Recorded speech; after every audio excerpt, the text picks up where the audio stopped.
this Saturday afternoon. Watching the weather, expected to be about 76 degrees throughout the entire 200-lap time frame of this race. A forecast chance of a 30% isolated shower chance. That's the radar at the moment. Some stuff to the west of us. We're watching it. It does seem to possibly be breaking up. We just got all our fingers and toes crossed, and we're hoping for the best. DJ has made his way upstairs, resisting the urge to stop for some chowder or a lobster along the way, where he's joined Marty Reed and Andy Petrie for the call of today's race. Let's see, DJ and Marty back from a week off, and a couple of this race's heavy favorites are back from a few weeks off, Marty. And if they're as well rested and ready to go as he and I are, the rest of the field could be in trouble. And one of those guys is Kevin Harvick. He is the all-time lap leader here in the Nationwide Series with about 588. He's got the most top fives, and he could be our first repeat winner. Yeah, he could be, because he's had probably the best looking car in practice as far as lap times and how it stays on the racetrack and how it looks on the track. So, you know, he didn't qualify on the pole, but he's had the fastest car and looks like he's the guy to beat. I expect him to lead a lot of laps today. Yeah, and talking to him during practice yesterday, he was so excited about this race car. He said this is when it's really fun to come to the racetrack, when you have a car that's this good. Well, if you missed the first portion of Countdown, you also missed the fact that we talked to Carl Edwards. He is another one of those guys. Is one of the 6 drivers that have won here before,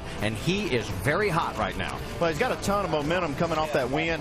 You know, the Fords in general have been getting better and better. Carl Edwards' performance is starting to really pick up, and getting this win, even though it's not the kind of racetrack that we're running on here on an oval, it still gives you that momentum. The whole team can propel themselves here with their better parts that they've been putting on these cars and maybe get a win. Yeah, and the biggest problem he's got is he's winning, but he's not gaining many points. He's still 237 back because Brad Keselowski keeps finishing there, but he has to continue this streak in case Brad should encounter some problems. They'll be ready to strike then. Well, and one of the things we probably should point out that the last 4 years, the points leader coming out of race number 15 has gone on to win the championship, and that gives credence to what you were talking about, 237 back.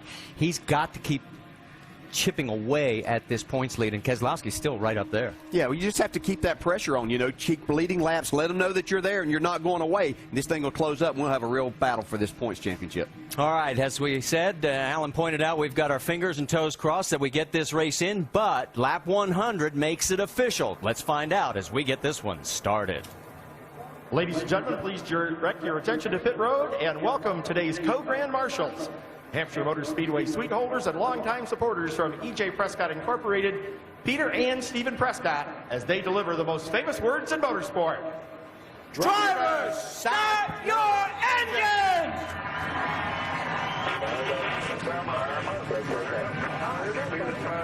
Tomorrow, here, check. We're good. Yeah, 5 and clear, Rod. Hey, Kenny, you got me? 10-4. Yes, sir. Check your wheel here. You got room to come forward. Got me. So the engines are fired on the 43 cars, and we have a special double dip for you today on our in-race reporters. One of them will be in the number 7, Danica Patrick. We'll be able to talk to her. There she is from our point of view at looking back at the driver. And also Carl Edwards, as he is coming off back-to-back second-place finishes and then a win last week. So our 2 in-race reporters, Danica and Carl Edwards, we'll talk to both of them when we come back and get this race under green here at New Hampshire.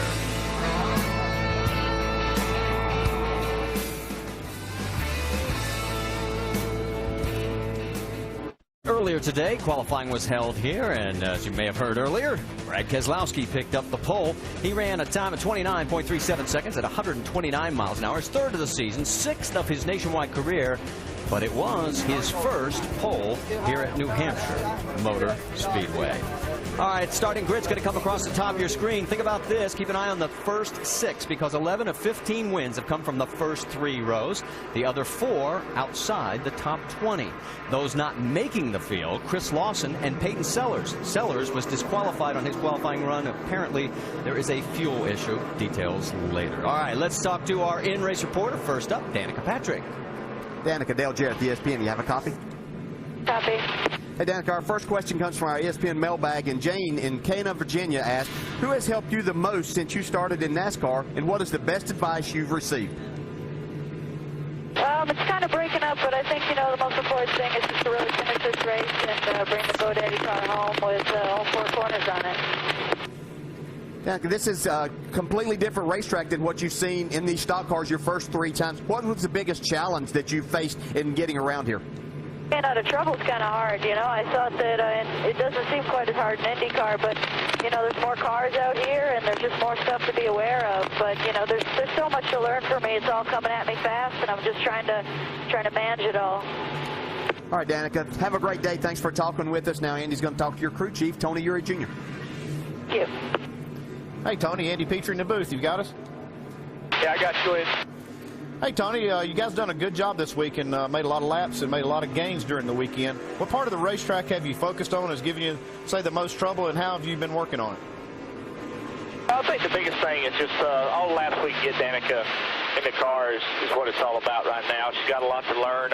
We've really been working on entry. You know, we had a little bit of trouble in Milwaukee, and we were just making sure we didn't have that problem again. But she's done an excellent job. I mean, there's nobody here that's picked up as much time as she has this weekend. So, you know, she's done a great qualifying effort right here. So we're just going to stay out of trouble and do the best we can today. Okay, Tony, so far so good. Good luck today. Thanks for talking to us.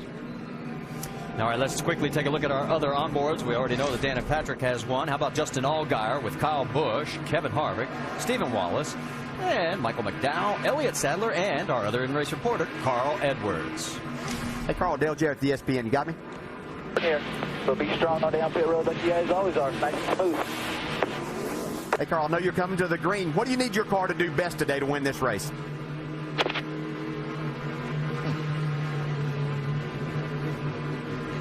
I don't think he heard us, but DJ's not going to talk to us.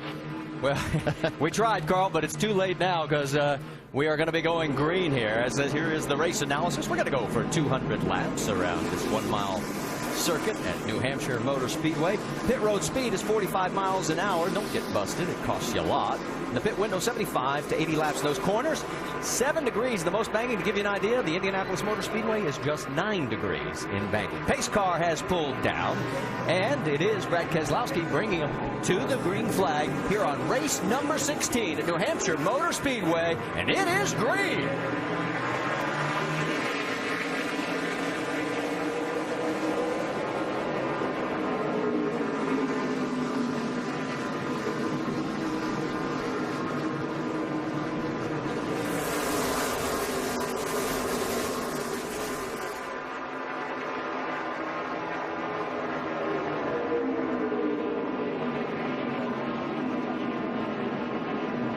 Coming out of turn number 4, it is Brad Keselowski, but Kevin Harvick, who started third, has quickly moved up to second, and he's got the inside line, guys.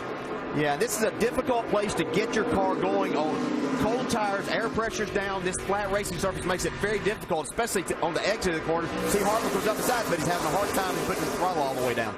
Falls back into line now with Carl Edwards in third, Allgaier fourth, Kyle Busch now fifth. It literally feels like if both of your rear tires are flat as you try to get going on this racetrack. It only takes about 3 or 4 laps, and then the car will, when the tires build up that air pressure, and it feels much better. I don't know how many times I've had to tell my driver, just wait for it to build up. It takes a while on these flat racetracks to get that pressure up. You want to run them as low as possible because there is some grip later in the run if you don't have those tires really built up on pressure. Carl Edwards trying to go side by side with the 33, can't get it done. Now he's got issues with Justin Allgaier, who's on the outside in the 12. See, Carl will really get down in the corner here. They're 3 wide coming out of 4. All of a sudden, they swallowed up the 33. Don't know if he had a bobble or what, but Kevin Harvick falls into the clutches of all 3 of those cars, Kyle Busch included, and he's the meat in the sandwich. All 3 of those guys raced down in the corner. They didn't give it to anybody. That's a great move by Justin Allgaier. I don't know that we've seen that. Kyle Busch following him around the outside of those 2. Uh-oh, a little contact there. Saw a little raindrop action also down there in turn 3. We'll keep our eye on that. Right now, we are still lean, mean, and green. You see a tire mark down the left side of Kevin Harvick's car from Carl Edwards' car. All right, let's get you caught up while this is going on. Dennis Setzer has pulled it off. He's our first starting park, and Kevin Swindell in the 37. They've posted him. He has no crew chief on the box. That could be a little long, hard day if you're going to do all the work yourself. Here's the battle with Allgaier and Kyle Busch. This is for second. Here comes Kyle, and he makes it look easy. Yeah, I think Allgaier just gave it to him. At this point in the race, that's probably a smart thing to do. You can just sit in here and follow Kyle and kind of see where his car's strong or maybe where it's weak. Yeah, a lot of times early on here, you don't want a guy chewing on your bumper right then either, especially when it's Kyle Busch and he's wanting to go forward in a hurry. All right, let's go back just a couple of laps ago. Word that Brendan Gaughan tried to, well, almost knock down the wall. He brushes it there. He has had he barely kissed it there. He's picked up 7 spots in the points in the last 3 races, coming off his season best 3rd just last week on the road course, and he's got his inside door handle full of the 99, Trevor Bayne. Yeah, that dark area that we saw him up in there, there's no grip right there. You won't see many guys in there, and that's about as easy as you're going to hit the wall from that point. So he got by with minimal damage. Bayne gets around him, so move Bayne into 12th, gone back to 13th. Whoa! And Danica Patrick is involved with Morgan Shepherd. We're good here. Caution is out. We'll come off the wall there and just watch that one sit down there to your right. See if there's any damage on the left side of the car. Nothing apparent on the right side. Maybe just a little fender. Up into Tony Jr. It was a battle for 28 left rear at that damage a little bit. She's got left front He damage. totally took me out. Yeah, they got a little work to do in the pits here, but they'll get her back out. There's Tony Eury Jr. up on the box, probably waiting for our replay to see what happened on this deal. Definitely got some tire rub there. Here we go. See, as they get down into turn 1 here, this is a place, and Morgan Shepherd just literally got loose getting in there, and that's one thing. It's your responsibility as that driver on the inside not to let that happen. You know there's no banking to lean on, and this will happen more than once today.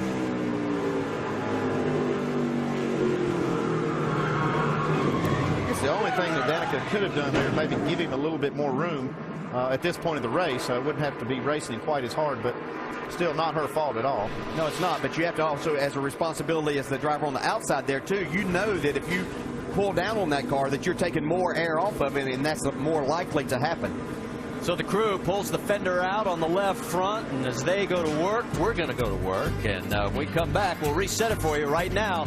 Danica shaking her head saying, no, not this soon. 200, we're getting ready to go back to green flag racing. It is Brad Keselowski inside of Kyle Busch, Justin Allgaier, Carl Edwards, Joey Logano, and Kevin Harvick. All 6 are former race winners this year. In fact, they are the 6 of the 8 that are in this field, and they're all running 1 through 6, coming out of 2. Kyle Busch did a great job on that restart of anticipating Keselowski going and now use that outside lane to get by. Kyle, one of our 6 former winners of this event, and we talked about will the streak be broken. 23 different winners as the 2 teammates side by side there going down into one. Yeah, there's a little contact there. Yeah, Allgaier really got loose right there. Did a nice job of saving it and not getting into the 22. Can't tell you Danica Patrick got back out. She is 1 lap down. Also off the track now, Brian Keselowski has parked it. So is Johnny Chapman, Josh Wise, Kevin Swindell, and we already told you about Dennis Setzer. That updates you on everything. Let's go back to the restart, show you some of the contact, and watch Brad Keselowski right here with Mr. Busch. What's the message? And then watch on the restart here. That's a little nudge to the 89 saying thank you very much, I think. Yeah, she didn't appreciate what happened there, and you know, she did nothing wrong in what she was doing. It's just unfortunate, but you know, that's part of the racing here too. We're going to see it happen more than once today. Allgaier's got his mirrors now, his door full of the 60 of Carl Edwards. Edwards underneath him, down into 1. Kevin Harvick looking on. And you can see how Carl Edwards handled that situation going in that corner a little bit differently. He got out of the throttle, let his car roll, but then he moved away from the 12 car, so handled it quite a bit different. Good action. 2 different spots on the track for the race lead on the left side with Kyle Busch in front of the 22. Let's get an update from Dave Burns. And Marty, Kyle wanted his team to take a look at that left front fender. Keselowski's taking a look at it right now, and he's going to pass it and retake the lead. It appears going out of turn number 2, but he wanted him just to take a look at it. They said it looks fine to us right now, and apparently no damage from that contact, no real damage, Vince. Well, in the 22 of Brad Keselowski, it didn't take him long to figure out that his car was real good. When he was asked for an early report on his car, he said, the track's a little slick, but the car is really good. I think we're seeing it here on the inside of Kyle Busch. Well, the other things we're seeing, guys, is those continue the battle up front. All of a sudden, Kevin Harvick's found some new life again after dropping back to 6th.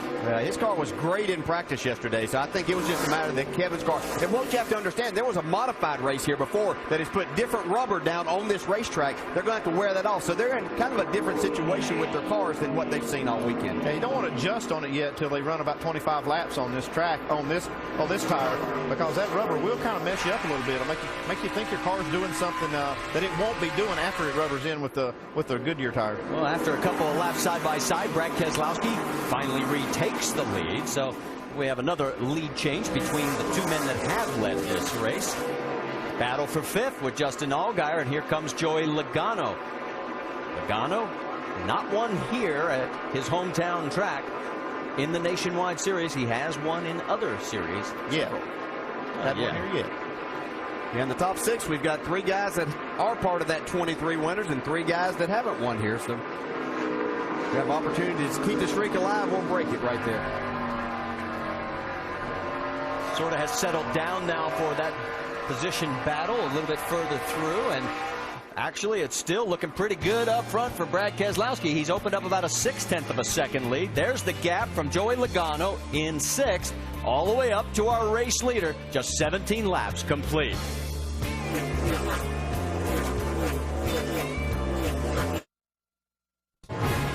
2010 FIFA World Cup continues. Round of 16 on ESPN and ABC tomorrow. First on ESPN at 9:30 a.m. Eastern.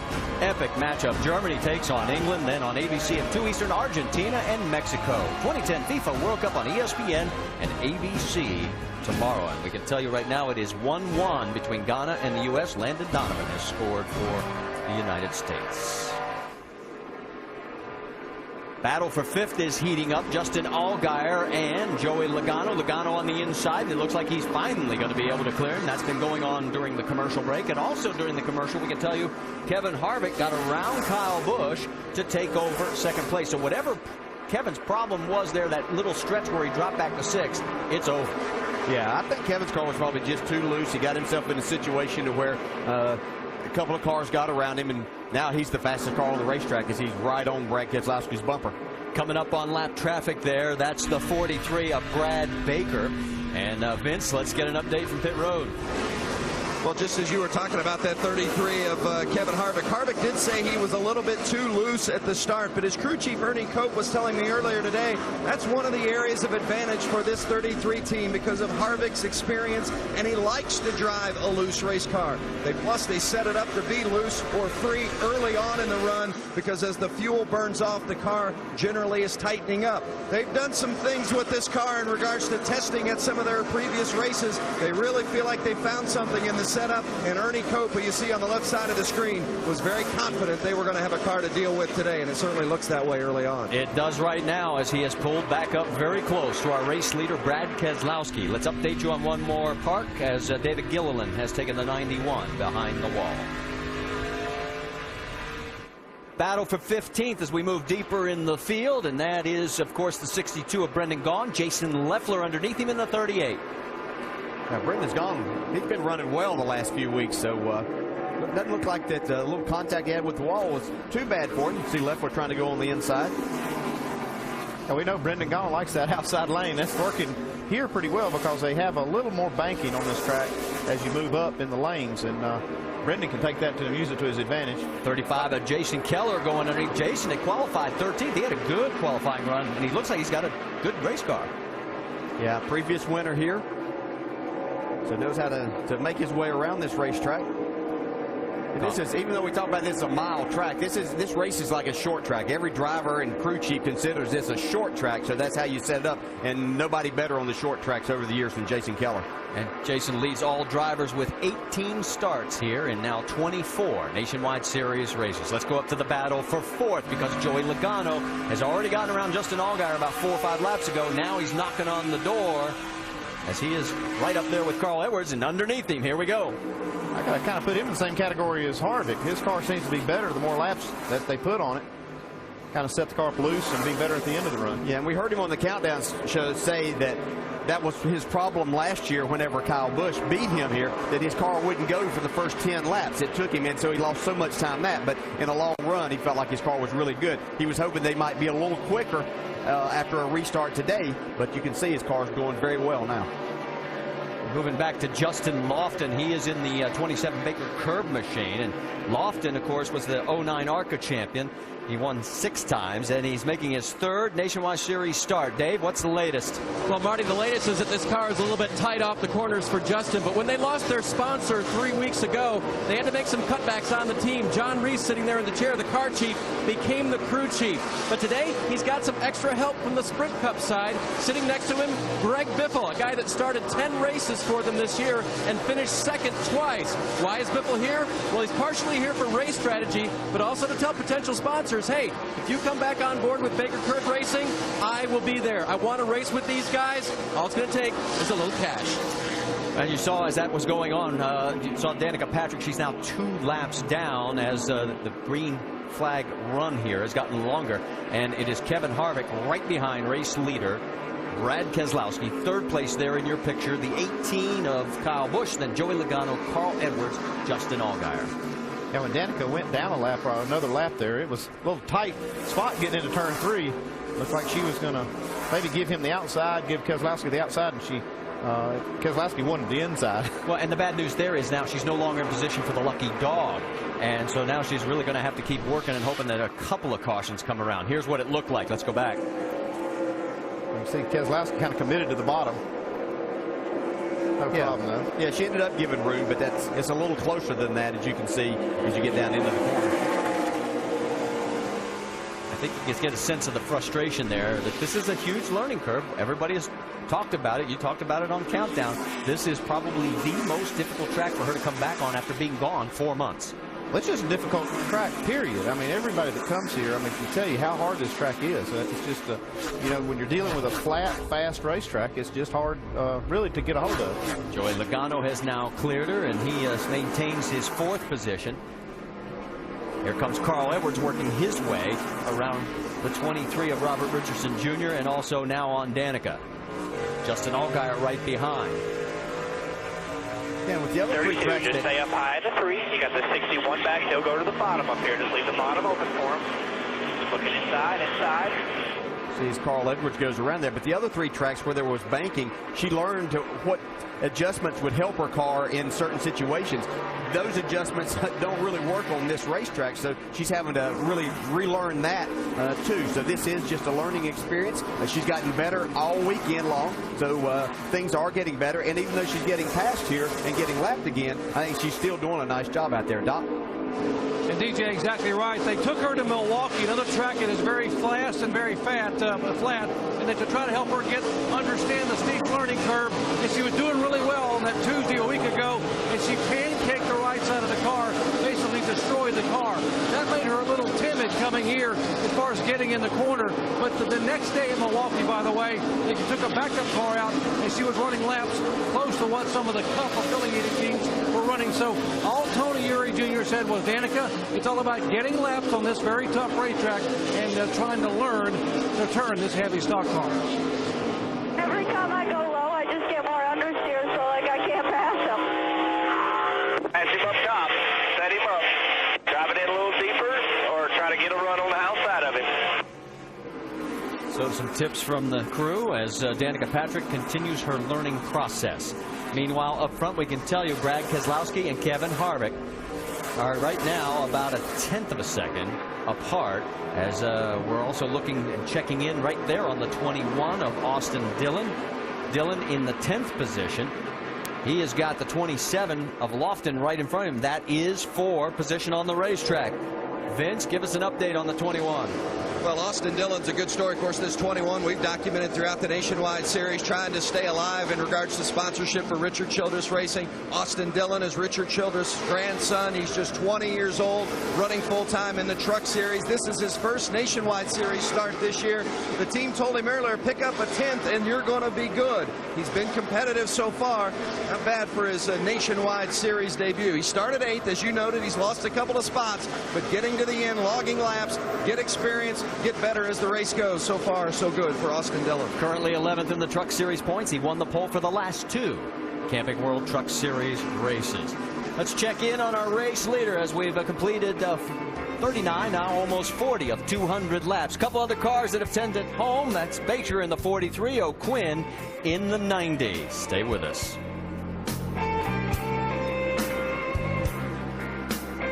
200, we got to talk to these guys about not passing during commercial. Kevin Harvick got around our race leader, Brad Keselowski, and then Kyle Busch followed suit. So we've had a shuffle in the top 3, and there you see them. The 33 of Harvick, then Kyle, and going around the now lap traffic of Willie Allen, the 22 of Brad Keselowski. I'm actually probably more surprised it took Kevin Harvick 45 laps to get the lead, as good as his car has looked all weekend. But now it's back where it's been all weekend, is up the top. Let's go back and show you what happened during the break. This was the pass. Yeah, he's really getting a good run off the corner, so he was able to get that inside spot here. You see, get back to the throttle. Brad didn't press the issue right here. He's able to get to the front. And then right after that, let's go on board with Kyle. And you can see Brad pointing. Yeah, he just says, go ahead and take it. I'm going to give you this spot right now. This is really smart racing, and the Cup drivers really know how to do this well. They know that, hey, at this point it doesn't really matter. I'm going to let him have the spot later. If my car's better, I expect maybe a little bit of that same kind of give and take. Well, is there a problem on the 22? Let's check in with Vince Welch. No problem, Marty, in regards to anything significant. It's just that the car has started to go away from him a little bit. As he said early on, and we reported that the car was really good early in the run, but as the run has gotten deeper, Harvick's car has gotten better. Keselowski's has not. In fact, Brad came on the radio just a few moments ago and said, we're going to have to get that air pressure out of there. They had made the decision to make an air pressure adjustment early. As you see Kyle Busch going around the outside of Kevin Harvick for the lead. So Keselowski's car not handling as well. Obviously, Kyle Busch is much better as he takes advantage. And Mike Wallace is getting a front row seat on all the action that's going on for the battle for the race lead. So Kyle Busch, who now needs only about 83 laps to become the all-time race leader or lap leader in series history, passing Mark Martin's 8,082 or whatever it is. It looked like Kevin Harvick and Mike Wallace kind of arguing over a little space there. Oh, no, nobody argues out on the track. Come on. There you see Keselowski trying to get around Mike, finally does. So it has allowed Kyle to open up a sizable lead now, one of the bigger leads we've had at all of 1.2 seconds. We saw the move out of the way a little bit earlier. Let's ride on board and show you what we're talking about. Yeah, he kind of felt like Mike may have contributed him losing the lead. So he's he delivered the message right there. You can see Mike had his finger or hand out the window pointing for Kevin to go to the inside. Kevin said, no, I want to do this first. Yeah, he wanted to give him a message that he didn't appreciate him racing that hard when he had the lead. Well, Harvick has now dropped back 1.8 seconds behind the race leader. There's Joey Logano, who's running in 4th, trying to go around Mike Wallace. Wallace getting a lot of camera time right now, but all for the wrong reasons, as he's getting a little passed. And both of these Gibbs cars look like that they just continue to stay, their car stays under them. I think that's a combination of springs and shocks set up that don't abuse the tires, and their driver's doing a good job. How about the 60 of Carl Edwards right now? Carl in 5th place. Justin Allgaier close behind in 6th. Let's get the latest on Mr. Edwards. Dave Burns. Yeah, Marty, Carl is quite a ways back. Started 2nd, but has not been able to chase down the leaders. Says he needs front grip, and he told crew chief Drew, I could use about 50 pounds in the right rear. Now, in this world where we talk about a pound of air pressure, maybe a half a pound here and there, Tim Brewer in the Craftsman Tech Garage, where am I going to get 50 pounds into the spring rate of the right rear of the 60 car in the first pit stop? That's pretty simple, Dave. What we try to do, folks, before the race, in practice, we want to see what our car reacts to, so that the determining length of the hardness and the length of the rubber, when we insert it in here, we can put 50 pounds of spring rate right here. And we've got them hanging, so we just simply insert them on a pit stop. But what he's trying to do, by increasing the spring rate here, it goes directly to the left front. And what he's trying to do is plant that left front tire into the racetrack, making the car turn better. All right, thanks, Tim, for the update. You can see Justin Allgaier has gotten around the 60 of Carl Edwards, so it's still a bit of a struggle for Carl as they're going to have to try and work on this. Yeah, if you get the car, he's probably tight through the center of the corner, and if you get the car tight there, it slows you down, and then that hurts your exit speed. You have to wait to get to the throttle, too. Yeah, Brewer is doing that little kind of a tutoring thing on how to make these cars handle. I remember one time he told me, he said, remember, Andy, right rear go down, left front come up, car push. I've always remembered that. We've got 25 cars on the lead lap as you're on board with Carl Edwards. And, of course, we talked about the threat of rain, although we've seen just a few light drops. We're getting closer to the halfway point. We're at lap 55. Dr. Jerry Punch, what are you hearing down at pit road about strategies? Marty, we're about 20 laps away from what will be a scheduled pit stop, and now several crew chiefs here, not those guys in the top 5, but from there on back, are talking about maybe rolling the dice. Remember how important track position is here? Well, with rain in the area, are they going to race to lap 100 and halfway? Some of them say, you know, we just might. We might roll the dice and take only 2 tires on that first stop to try to get up there and get some track position if the rain was to come at halfway or just past.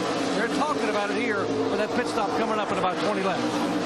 Well, as you finish up, Jerry, we get a great view right there of the gap that now is between first and second, Kyle Busch and Kevin Harvick. And you realize between these two, they are second and third on the all-time win list. Busch has 35. Harvick has 36. Quick quiz. Who has the all-time list? Kevin Harvick. Mark. No. Number 1 in wins is Mark Martin. Come on. Stay with us. Major League Baseball continues tomorrow and Monday night. First on ESPN Sunday Night Baseball at 8 Eastern. Joe Girardi's Yankees head west to take on Joe Torre's Dodgers as part of the ALNL Showdown presented by State Farm. Then on ESPN2's Monday Night Baseball at 7 Eastern, 2 of the game's brightest young rookies face off. Steven Strasburg leads the Nationals against Jason Hayward and the Braves. Major League Baseball on ESPN tomorrow and ESPN2 Monday, also available on ESPN3.com. Just past a quarter distance into today's NASCAR Nationwide Series 200 lapper at New Hampshire Motor Speedway. Kyle Busch is out in front, one of 3 different leaders who have traded the lead 4 times. He's opened up about a second and 2/10 of a gap back to second place, Kevin Harvick. Third position has just changed hands as well. Joey Logano has gone through Brad Keselowski. Time for us as we close in on that first set of pit stops to get you up to speed from Nationwide Insurance. We check in on the leaders, starting with Dave Burns, who's covering Kyle Busch today. Dave? Yep, and Alan, after having a less experienced driver in the car last week, the team is happy to have back their experienced driver who has won 5 times this year, Kyle Busch. Jason Ratcliffe told me it takes the pressure off the team in a lot of areas. Don't have to remind him to watch his pit speed, remind him about spinning tires on restarts, pit entry, etc. And in a lot of ways, it's back to normal for these guys leading the race. Vince? Well, Kevin Harvick in the 33 already has a donut on the driver's side of his car from some earlier side-by-side racing, but the car has been good. Harvick said he needs to take off a little bit better, but otherwise it is good, and that's just what Ernie Cope, his crew chief, talked about earlier in the race. They were going to start it off free and let the car come to them. Dave? Vince, Joey Logano is up to third now with some of the fastest laps running the race so far. Kevin Kidd, his crew chief, and him have really gotten better at working together as the years goes. In the final minutes of final practice yesterday, Kevin wondered out loud to Joey on the radio about combining 2 ideas that they had talked about. Joey said, that's exactly what I was thinking. Let's do it. It was the direction that paid off for them, and it's what made this car as fast as it is today. Vince?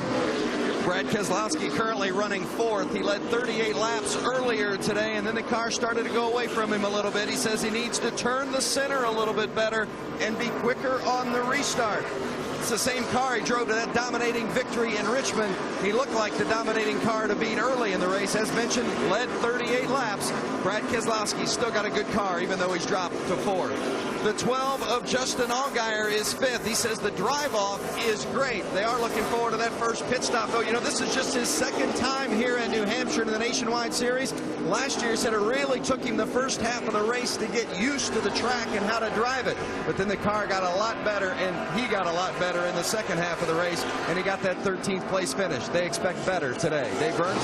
Vince, just a little while ago, Tim Brewer told us how to get 50 pounds of spring rate in the right rear. Sounds like Drew Blickensurfer, Carl's crew chief, is going to go a little less than that with a wedge and air pressure adjustment to try to achieve what they're getting at. Perhaps doesn't want to take as big a swing at this point in the race, but remember, this is the short one. They may only have 2 chances at making the car right. Doc? Back in 7th spot, Reed Sorensen started 12th, got all the way up to 7th spot and said it won't go anymore. To quote Reed, he said, I am just getting killed on the straightaways. I cannot get off the corner. And now it is sliding the nose. Plus, they've got a window brace loose on the back of the car. They are planning their first pit stop in 4 laps to make adjustments to the car. Doc, the 66 of Stephen Wallace is running 8th. Their best finish this season, 6th. Stephen desperately wants to crack the top 5, and they felt like they had a car that could do it today. They've really made some strides with a couple of recent tests at Pikes Peak and Milwaukee, where they feel like they made gains in the sway bar and the front spindle areas. They put those changes on the car here today. They thought they would have a better car, and it's been good, although it's a little tight in the middle right now. Dave? Justin Lofton started 9th today, gained a couple of positions, but then fell back. He's complaining about the car being very tight, but also the brakes are giving me no feedback, and if he's used them up, that'll be hard to get back for this young driver. Doc? And back behind them in the 6th car, Ricky Stenhouse really starting to come in and get more and more confidence week after week. Stenhouse driving the same car that he logged his only top 10 finish thus far this year. That was a 9th at Phoenix. His career best finish came on a flat, fast, 1-mile racetrack at Milwaukee a couple of years ago. He likes this kind of track. Vince? The 88 of Elliott Sadler is running 11th. This is his first of 10 races for Junior Motorsports, and he's really excited about this opportunity. And the opportunity to work with Tony Uri Sr. as the crew chief. Pops has really had a good season when you look at what the 88 has done and the variety of drivers that have been in there. Even when Jamie McMurray stepped in the car, they really stepped forward, and they believe they can do the same with Elliott Sadler in the 88. He says right now it's tight rolling through the center and loose on the exit. Marty? And one position further back, Austin Dillon started 8th. Still got a good run going. He is currently 12th. We have 20 cars on the lead lap, 8 cars out of this race. And just give you a quick verbal update. Danica Patrick, 35th right now, 3 laps down. Race leader Kyle Busch has opened up a 4.1 second lead. This spells trouble for everybody if we continue to have long runs, because this has been the definite killer on long runs right now, the 18 car. Yeah, he's been anywhere from a 1/10.5 to 2.5 tenths faster per lap for quite a while now, and that's opened up that big lead. So Kyle's doing a great job of driving the car, and they've got a nice setup under it for him. While all this is going on, there's Kevin Harvick, who is in 2nd place, trying to get around the 70 of Mark Green. We can tell you that Tony Range has pulled on to pit road, and he is taking his first pit stop. Shown in a 23rd position when he came in. Michael Annett has come into pit road. He had a birthday just this past Wednesday. Happy birthday to him. And I think, what is it, Monday or Tuesday? Another birthday. Junior Johnson, he'll be 7 years old. Happy birthday to Junior. Vince? Up 14 spots from where Michael Annett started today, and they believe that this team is ready to break through for a good, strong run. They've been hovering around it. Tight on exit. They made an air pressure change, pulling out that right front fender as well, Doc. And Reed Sorensen, the first of the top 10 cars to make a pit stop. They don't get a good fuel mileage as some of the others, the Chevys and Dodges. Make a wedge adjustment, air pressure in the rear. They're going to change all 4 tires, trying to get that thing to get some grip coming off the racetrack. Dave? And the 38 car could not wait to come to pit road. They're going to make a wedge and an air pressure adjustment. No front grip at all for the 38 today. And while all this continues, Kyle Busch just continues to motor on. He's completed 76 laps now as he comes this time by. And there you see the view as other cars are making their way to pit road. The 99, there you see Trevor Bayne as he's come in. The 05 of Willie Allen is already a lapper down. And let's go to Dave Burns. Trevor Bayne in all of his youth saying the car is way tight. That'll be a track bar and air pressure adjustment for him. Behind him, leader Kyle Busch comes down pit road. Air pressure adjustment, left front fender fixed as well. As the tire changer goes to the left front, he'll take the tire off. They'll try to give it a little tug before he heads off of pit road. They do it, and he's gone. The 33 of Kevin Harvick. He's been in the front today for some time. He likes his race car. They're going to make an air pressure adjustment. They're going to change 4 tires. And remember, he said he needs it to take off a little better. Dave? Carl Edwards' crew finishing up now in their 4th tire spot. Stop. It is a wedge and air pressure adjustment for him. Joey Logano also on pit road. They called for track bar and air pressure adjustment for Logano. They will go to the back of that car with a wrench. The air pressure adjustment already made for Joey. Joey complaining just a little bit about his car, about a 1 tight on entry. The exit, so-so, according to the driver. They don't want to change too much because it was very fast during this last run.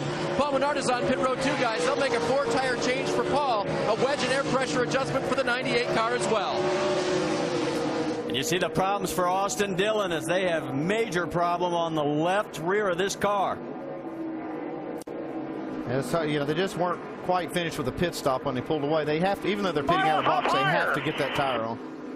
Brad Keselowski has pitted, and so is the 12 of Justin Allgaier. Vince?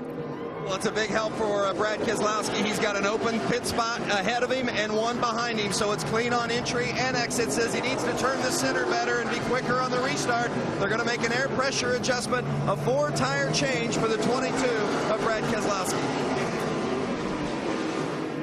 So right now, Ricky Stenhouse Jr. has stayed out. He is shown as the race leader. Of course, Austin Dillon's going to get a penalty for pitting outside the box, but they had little choice. They couldn't do much with the way the car was sitting. So a tough break for him. First 3 cars have not made their pit stops yet. Well, Stenhouse and Colin Brown running first and second.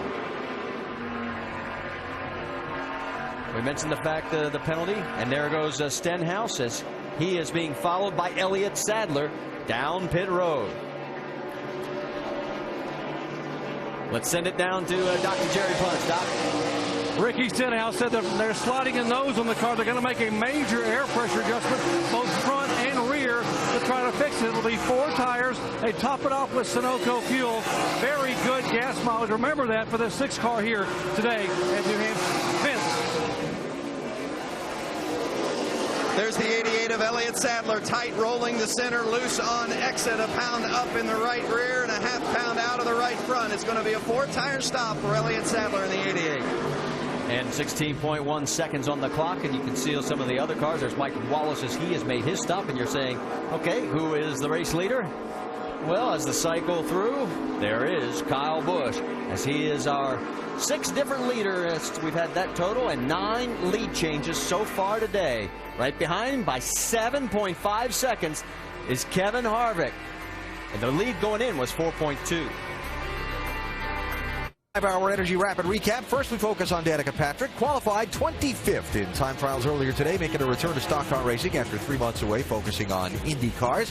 See right side of the screen, Kyle Busch comfortably out in front. Lap 7, the day went tough early for Danica. Just trying to get sorted out. Morgan Shepherd goes down in the corner and gets out from underneath him. He gets into the right rear or left rear of Danica, takes her out early and puts her down. She had she was just trying to find positioning and got taken out. Lost a lap on pit road getting repairs, has since lost another lap, actually another 2 laps on the racetrack, and for the moment, the driver of the 7 cars back in 33rd position, 3 laps down after getting roughed up in the early going at New Hampshire. For Kyle Busch, he's one of 6 different drivers that have traded the lead 9 times. That number kind of escalated through a series of green flag pit stops we've just completed.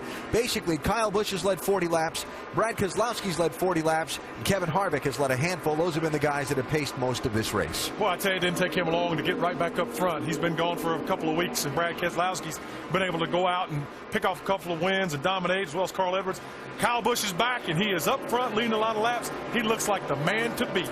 Counting down, Marty, the number of laps Kyle Busch leads to tie or surpass Mark Martin to become the all-time lap leader in the NASCAR Nationwide Series. And anytime you can break a Mark Martin record in this series, you've done something.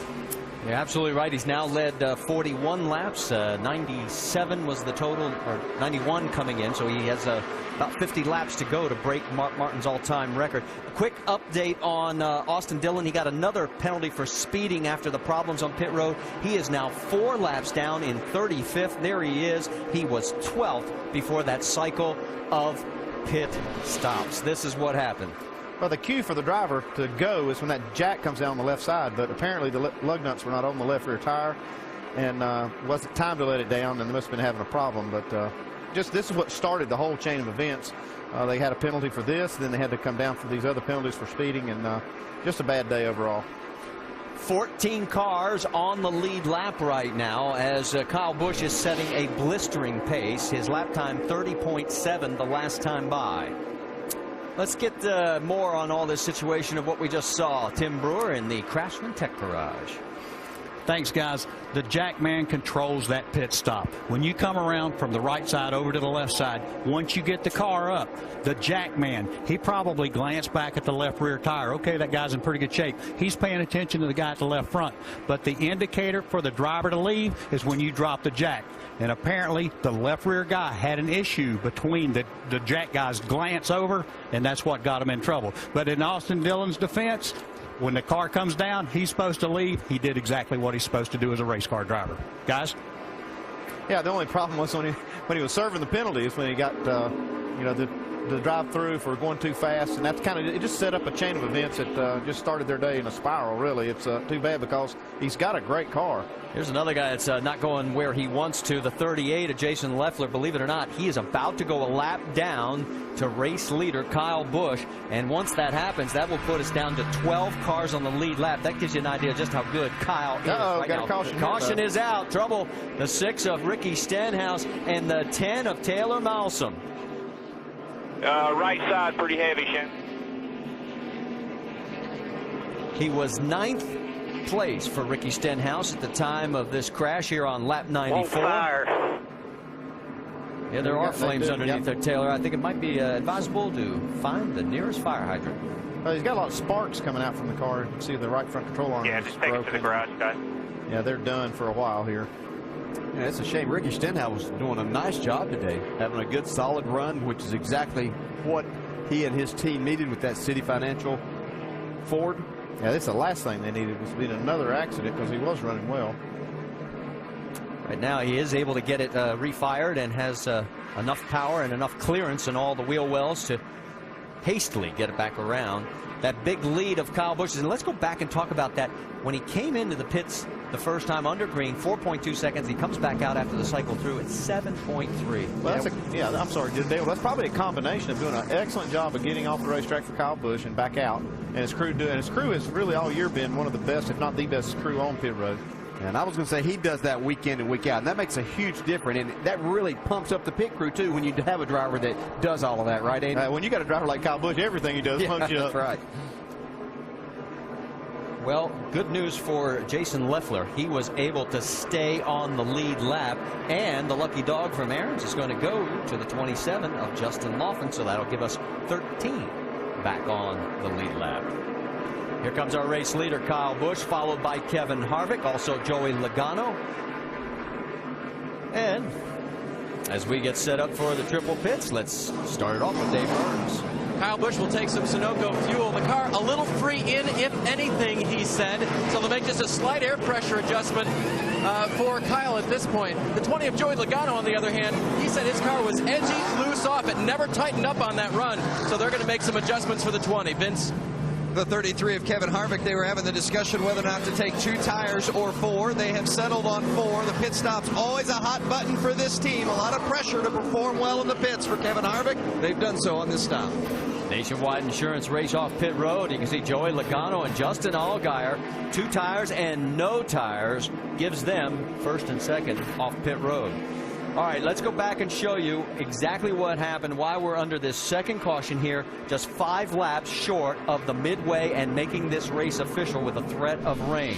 It involved, well, it's just the tail end of it. Can't tell who actually caused it, but it's the 10th crash for Stenhouse in 14 starts here in 2010.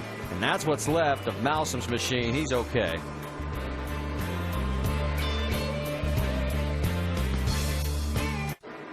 Welcome back to the New England 200. Make sure to go to NASCAR.com for all your latest NASCAR information. The second caution caused by the 2-car crash. Ricky Stenhouse Jr. back out on the track. He's now in 22nd position, 1 lap down. And remember, he was 9th when this happened. Let's check in and find out why Brad Keselowski did not pit. Vince? Well, the first 2, Kyle Busch, Kevin Harvick came. Brad Keselowski did not. Paul, what was behind the decision to keep him out? Well, we're getting really good fuel mileage again this weekend, and we had pitted a couple laps later, and then with only about 10 green flag laps on the tires, we feel like that was the right call for us right now. We weren't in a window where we could make it on one more stop. So, thanks, Paul. Marty? All right, let's get 7 waiver rounds. Mike Wallace, Sean Case, Brendan Gaughan, Mike Bliss, Colin Brown, Morgan Shepherd, and Jason Keller. That gives us 17. on the lead lap. So Brad Keselowski, Elliott Sadler did not pit. You think this strategy is going to work there, crew chief? Well, I think it's the right strategy for this time of the race. And, you know, Kyle Busch has had the best car in the long run. This is the best way to get track position. How about the Verizon Wireless Custom Checks Champion to 43776? You can have exclusive champion chats from our NASCAR Now roundtable of experts. Well, one thing you can hang your hat on, if it does rain, we are official next time by. And Brad Keselowski's team would look like a bunch of geniuses. Yeah, they would. All right, let's reset it for you. It's Keselowski and Sadler up front, and Keselowski's taking the low line. Inside, then it's Justin Allgaier, Joey Logano, Kevin Harvick, Kyle Busch, Carl Edwards in 7th, Stephen Wallace 8th, Trevor Bayne, and Paul Menard rounding out your top 10. Pace car is pulled off. We're on the hammer. We're back to green flag racing here at New Hampshire.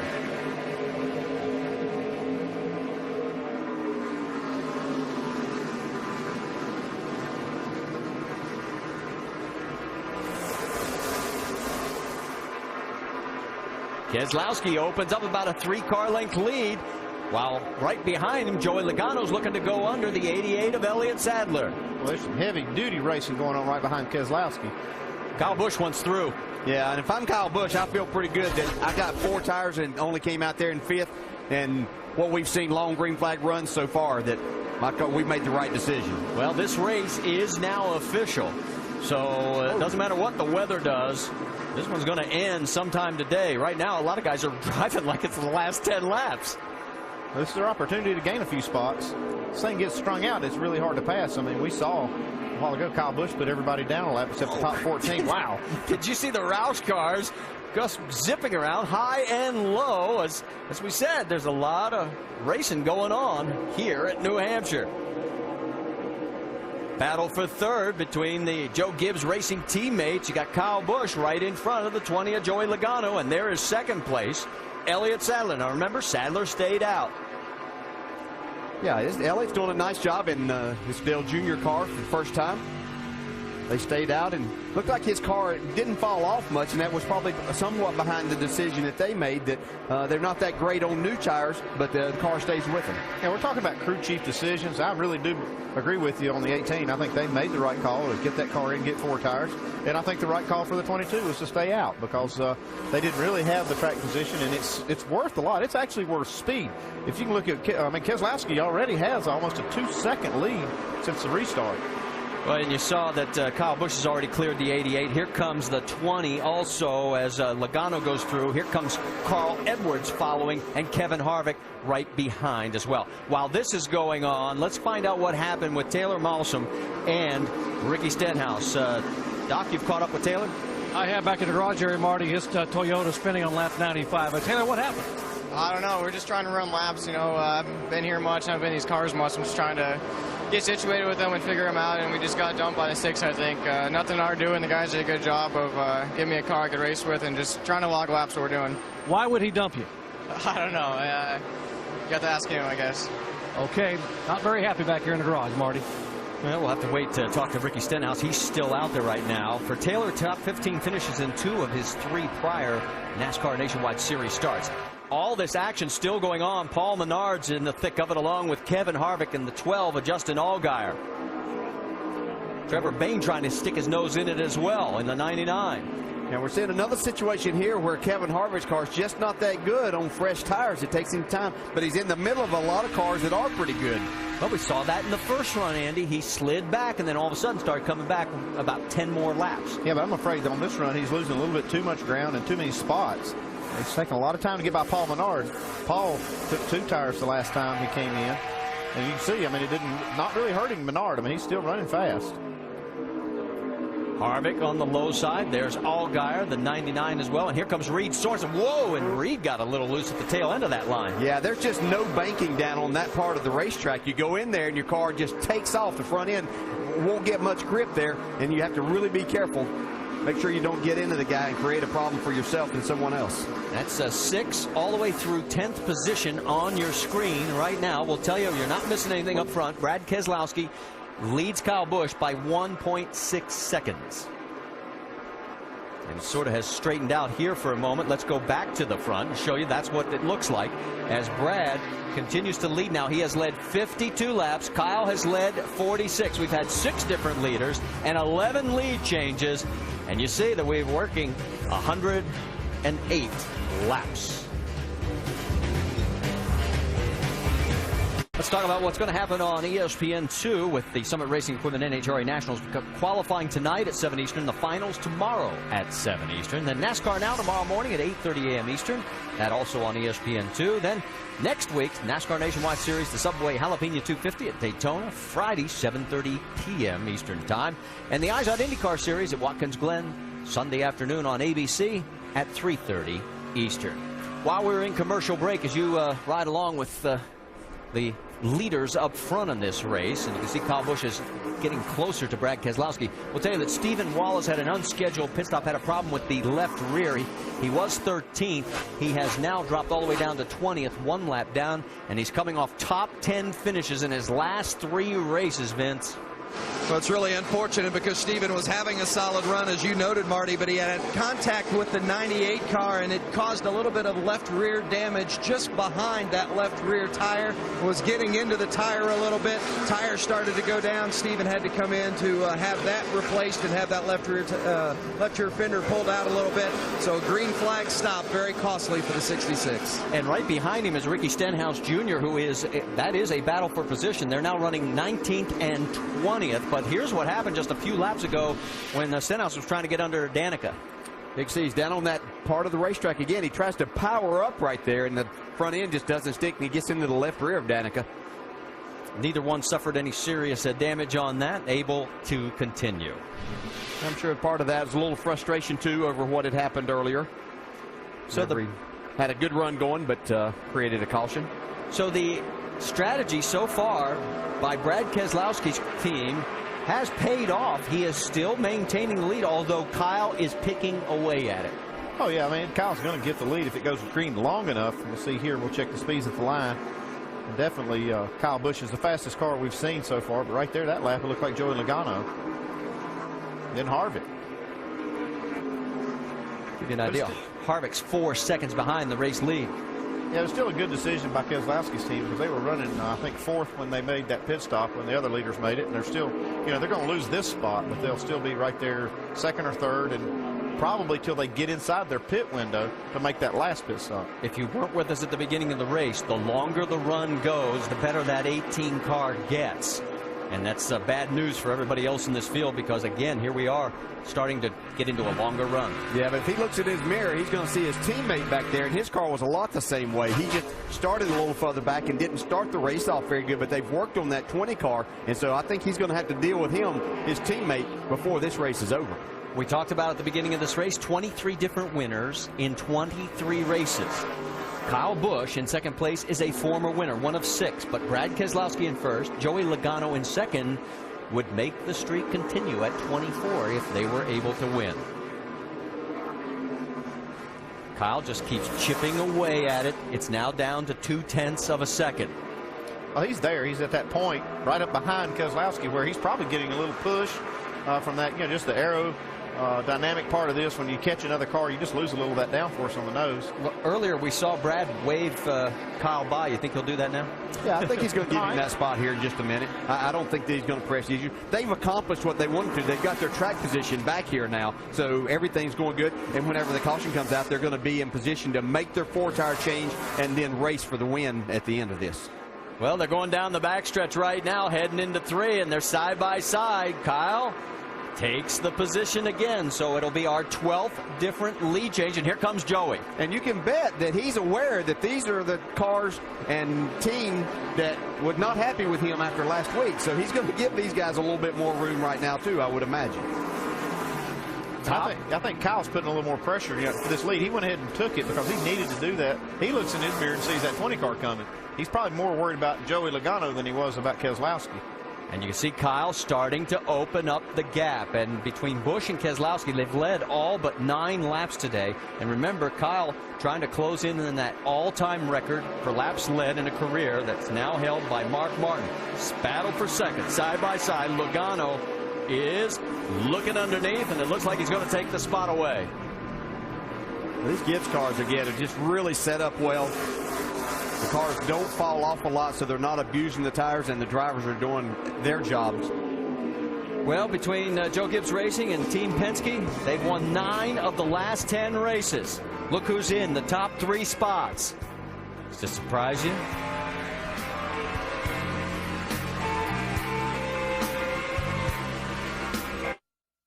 For all your latest NASCAR information, you're looking at the race for the lead. Kyle Busch leading Joey Logano 18 and 20 respectively for Joe Gibbs Racing. This race last year, Logano dominated much of the day. Kyle passed him with 35 laps to go. Can the kid turn the tables? Boy, it looks like the tables may be turned today. Who knows? But I tell you what, don't forget about the car in 3rd place. Brad Keselowski, I think he's just sitting there riding. One more pit stop, he may be able to go get him. And Kyle Busch still chipping away at that Mark Martin record for most laps led ever in the NASCAR Nationwide Series. We'll keep an eye on the race for the lead. If it heats up, we'll take you to it. First, we want to check on some of the other cars running a little bit deeper in the field. Dropping all the way back to 10th place, Reed Sorensen in that 32 car, Doc. And Reed's doing double duty this weekend, driving the 83 car for the Red Bull team in the NASCAR Sprint Cup Series. He'll be in that car, by the way, the next 3 Cup races today.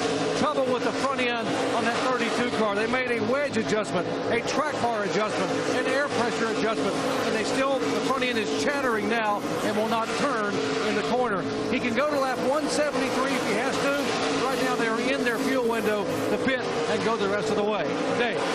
Doc, his teammate Jason Leffler has had kind of on both extremes for his race car. It was really tight at the beginning of the race, but it was really loose on the last run. He said, you know what? It was actually better when it was tighter. I'd like it to be balanced, but if we could just get it toward that, that'd be great. But I'll take a tighter car.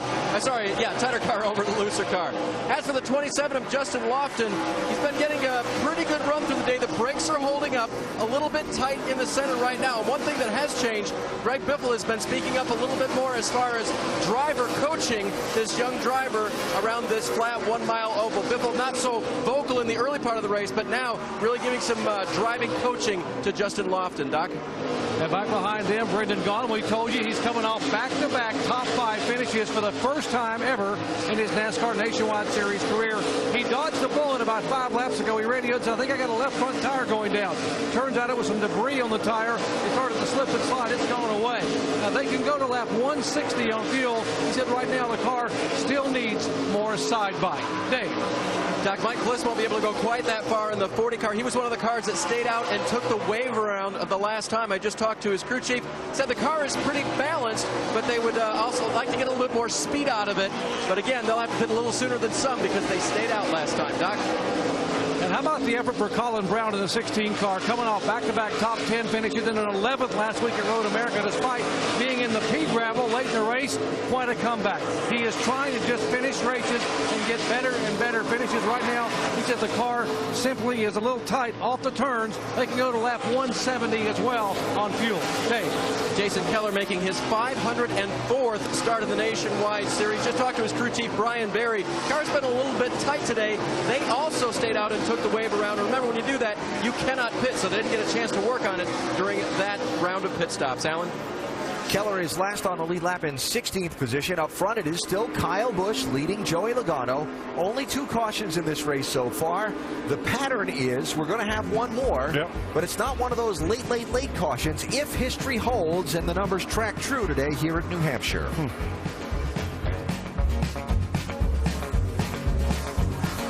Well, the 2010 FIFA World Cup continues with the round of 16 on ESPN and ABC tomorrow. First on ESPN at 9:30 a.m. Eastern, it is Germany and England. Then on ABC at 2 Eastern, Argentina takes on Mexico. The 2010 FIFA World Cup on ESPN and ABC tomorrow. And all you tuning in after today's game, for those of you that did not watch, we will show you the bad news. America lost.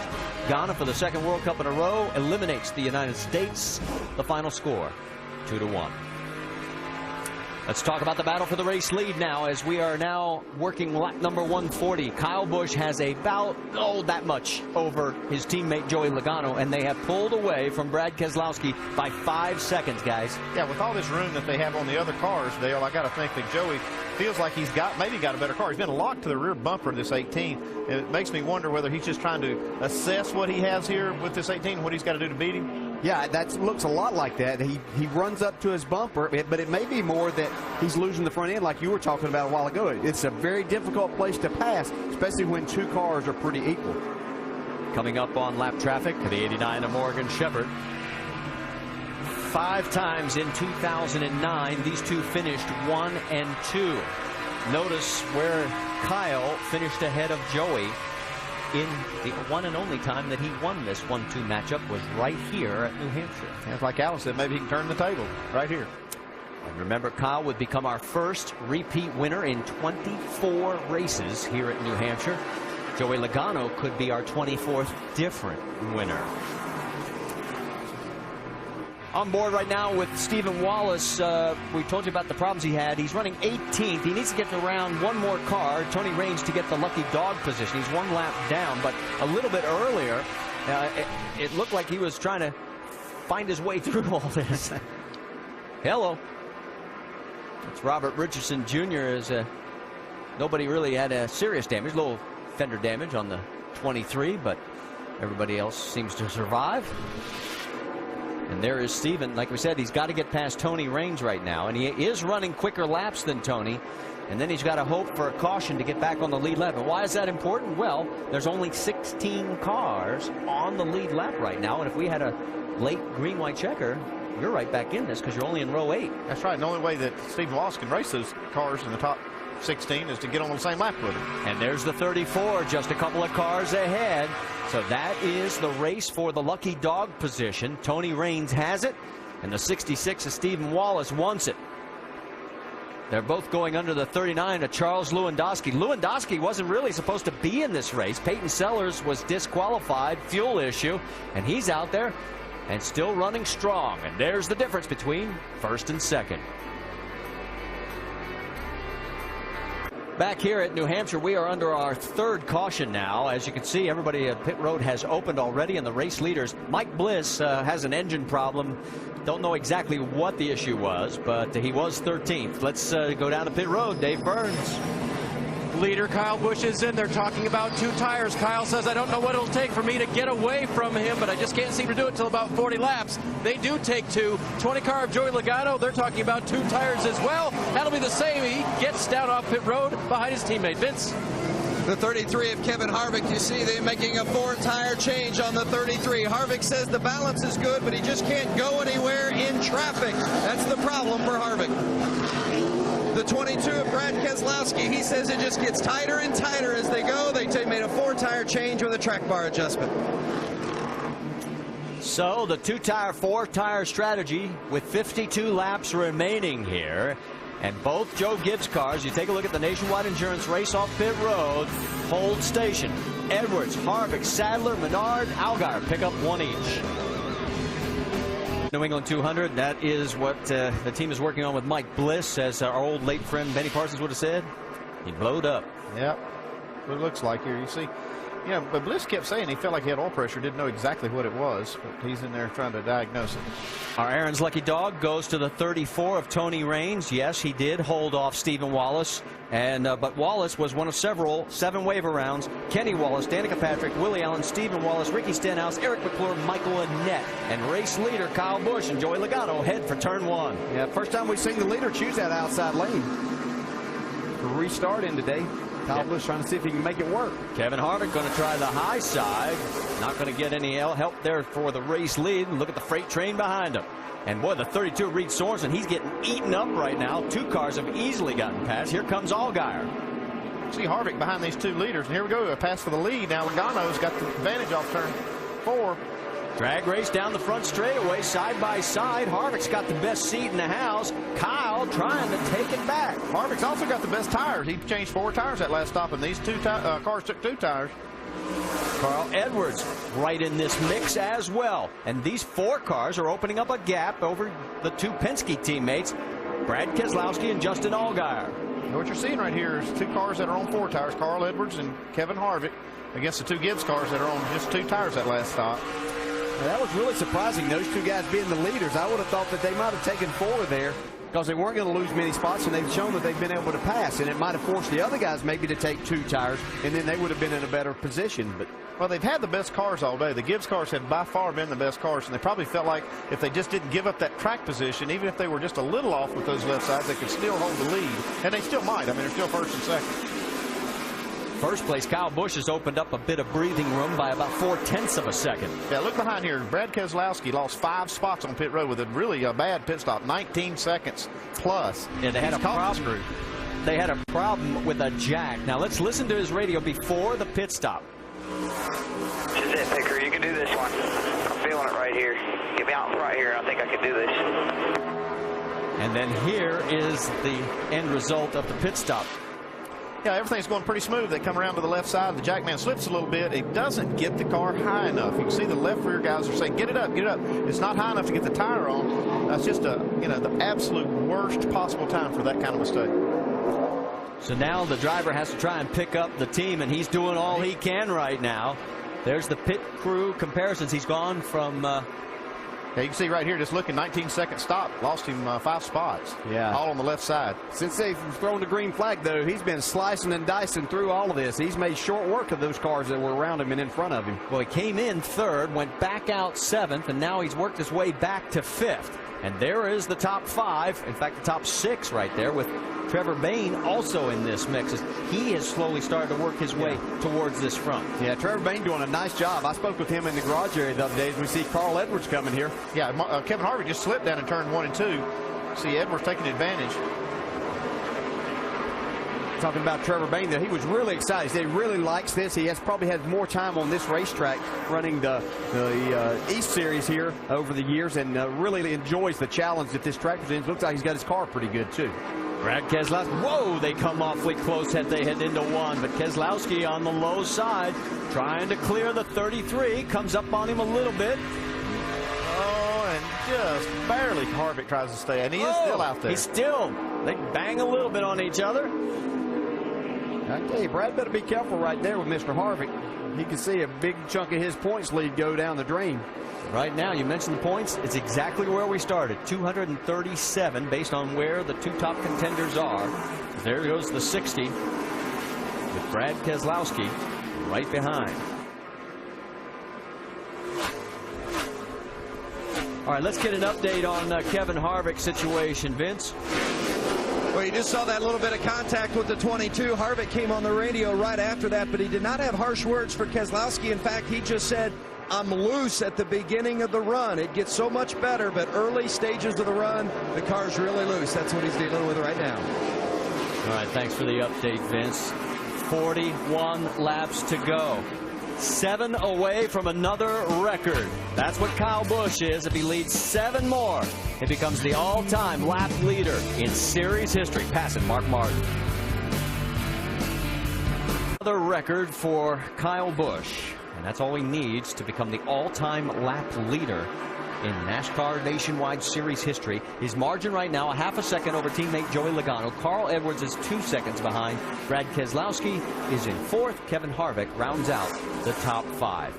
And every time we think he's probably done about everything he can in a series, here he comes with another chance at the record book. Yeah, just incredible. And it's going to be in 45 less races than what Mark Martin took to do that. So just amazing. He set or tied 9 records just last year alone. And here we come now as he's now led 91. There it is. He has 8,083 laps led, a new all-time record. Sorry, Mark. It was a worthy adversary, though, as he has dazzled us with some brilliant moves on the racetrack. Right now, he's dazzling his teammate, Joey Logano, with a good view of his back bumper. Let's go back a little bit further in the field. Remember we talked about 2 drivers that were sort of trying to rehabilitate their careers? Well, there they are, running nose to tail, Reed Sorensen and Elliott Sadler. Doc? And you heard Dale Jarrett talk about the beginning of the show, how he went back and ran what was in the Busch Series and was able to get the ride with Joe Gibbs and then take his career back to the top of the Daytona 500 win. That's what Reed Sorensen is trying to do with the 32 car. He has run 10 races this year in that car, and he has got 8 top 10 finishes, 4 top 5. A lot of people say, well, this young man can drive. That's why he was hired this week to come in and fill in the 83 car. So he will drive the Red Bull Sprint Cup car the next 3 events and will also run as many as 4 more Cup races with this nationwide team. Vince. Well, and a variety of different drivers have been in the 88. Jamie McMurray was in for Junior Motorsports for a while. Ron Fellows had a good run, second last week at Road America. Elliott Sadler in this week for the first of 10 nationwide series races. And Sadler's also run some truck races, a handful for Kevin Harvick, and has performed very well.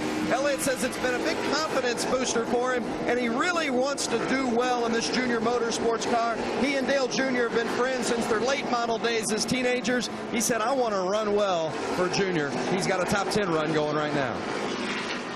All right, thank you, guys. All right, leader is in race traffic right now. There is Kyle, and he's got the 05 of Willie Allen. Michael Annetti's already gotten around. Now, just a few moments ago, the 05 and 15 had their own issues.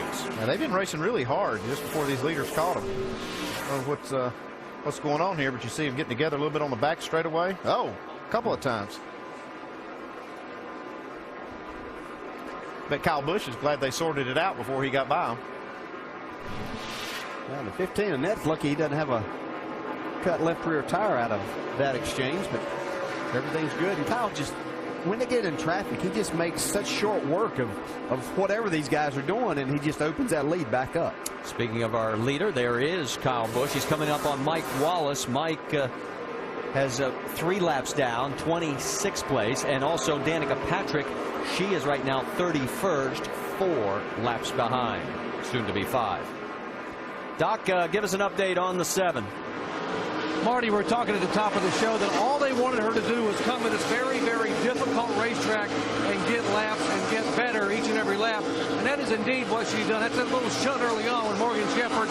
She has been very impressive the last 60 or 70 laps, picking up her lap times. When she got here in practice on Friday, she had trouble backing off, going in the corner. She was giving up about a second, entering 1, entering 3. She has gotten better and better. Very impressed Tony Eury Jr. and his crew and what Danica Patrick has done and what she has learned here at New Hampshire today. Thanks, Doc. And you can see right now still 31st on the board with now 27 laps to go. So we're almost to the 175 mark. I'm sure our race leader would love to have this race over at lap 175, but we're going to lap 200.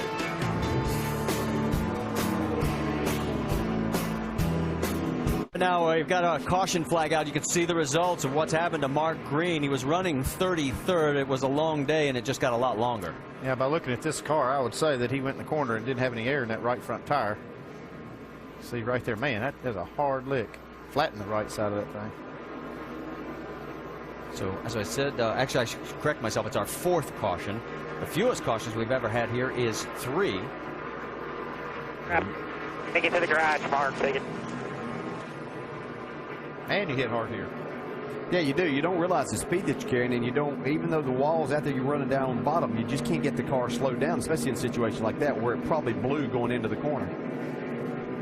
So it'll tighten up this race lead one more time. We'll step aside briefly. Remember, we've got 22 laps to go to decide it. Does Joe Gibbs Racing win it? If so, which one? Here under our 4th caution at New Hampshire, we can tell you Michael Annette's going to get the lucky dog. And remember, the wave around for Stephen Wallace and Ricky Stenhouse, among others, it paid dividends. They are back on the lead lap. We talked about a little bit of history heading to the break. Here are the numbers Kyle Busch is looking at. He already has passed for the all-time lap lead. He can tie Kevin Harvick if he wins this with 36. Still has a way to go to top Mark Martin's 48 wins. How about our in-race reporter, Carl Edwards? Let's talk to him. Carl, Dale Jarrett, have a copy? Yeah, I got you, Dale. All right, man. Didn't want you to think we'd forgot about you. Said we were going to talk to you. We talked in the pre-race show, and I asked you the question, were you up to where the Gibbs cars and the Penske cars were? You're right in the middle of them. Have you got anything for them?